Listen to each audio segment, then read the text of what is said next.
He was worth 90 million. Then he gave it all away and started begging for food on purpose. His name was Srinivas Nayaka, a gem merchant in Carnatic, so wealthy people called him Navkoti Narayan. But he was also known as something else, a miser. One day, a poor man came asking for help. The merchant refused him, so the man went to his wife instead. She had nothing to give, except the nose ring she was wearing, so she gave that. That ring somehow ended up back in his own shop. He recognized it as his wife's and rushed home, furious, but saw his wife wearing the exact same ring. There was no explanation. 475,000 songs, and he still didn't think the job was done. This is Purandara Dasa, the merchant who gave away a fortune to become a wandering singer. He didn't slow down, he composed. Tradition holds he wrote as many as 475,000 devotional songs across his lifetime, in Kannada and Sanskrit, on every subject from divine stories to plain advice for daily living. Today, only around 1,000 of those songs are known to survive. The rest were lost to time. But the number itself was never really about preservation.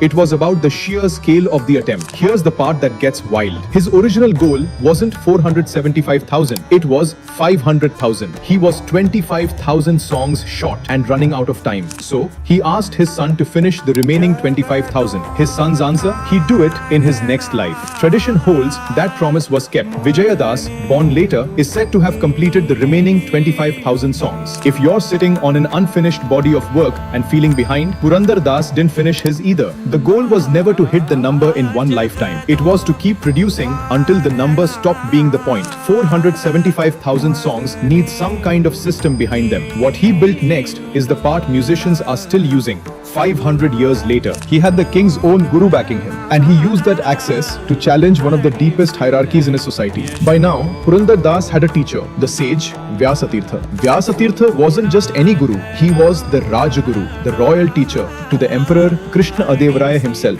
That meant Purandara Das wasn't composing from the margins. He had real institutional standing, patronage that came from the very top of the empire. But he didn't use that standing to entertain the powerful. He took his songs to ordinary people and used them to say something radical for the time. He composed songs arguing that no one is born untouchable. What makes someone untouchable, he said, is bad conduct, dishonesty, cruelty, hoarding wealth while refusing to give. By his framing, a rich man who refuses to give to charity is more untouchable than anyone born into a so-called lower caste. That was a radical reversal for his time. And because he had royal level backing, this wasn't a fringe voice easily silenced. It was a message delivered with real institutional weight behind it. If you've got any kind of platform, status or access, a job title, an audience, a seat at the table, ask what you're actually using it for. He didn't waste his on comfort. He spent it on the message that mattered. Composing the message was one thing, but he also had to make sure people could actually learn to sing it. Every Carnatic music student still starts with the exact scale he picked 500 years ago.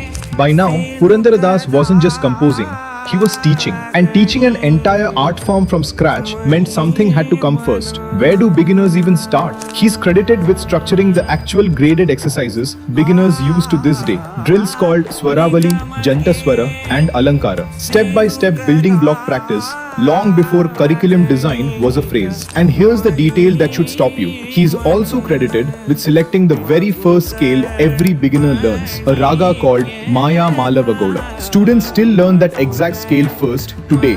This wasn't a lucky accident that stuck around. It was a deliberate choice of an entry-level scale, simple enough to build real technique on, and it became the default for an entire tradition.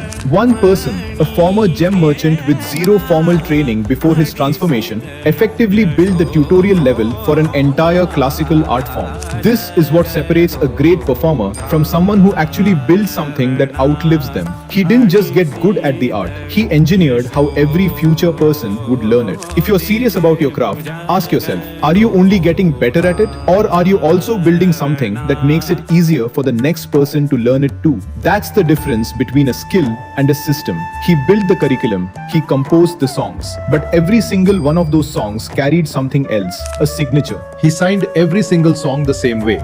500 years before anyone called it personal branding. By now you know Purandara Das composed an almost unbelievable number of songs, taught from a code he had real access to, and engineered the system musicians still learn from. But almost every one of those songs ends the same way, with his pen name folded into the lyrics, Purandar Vitthal. This mattered more than it sounds. There was no publishing house, no way to copyright a song. Compositions travel by memory, voice to voice, for generations. So the only way to know a song was his, centuries after he sang it, was the signature folded into the lyrics themselves. That's the original watermark. And tucked inside that enormous body of work was something tender. He's credited with composing some of the earliest lullabies in the Carnatic tradition, including one called Tugire Rangana, a consistent signature across tens of thousands of works, a brand new subgenre invented inside his own catalog. That's not folklore. That's a builder thinking about identity and category at the same time. If you're creating anything, songs, posts, art, whatever it is, ask yourself, is there a thread that makes it unmistakably yours? Even if someone encounters just one piece of it out of context centuries from now, that's the real signature move. One man who quit a fortune, built a curriculum, challenged caste from the inside, composed at an almost impossible scale, and signed every piece of it the same way. This is Purandara Das.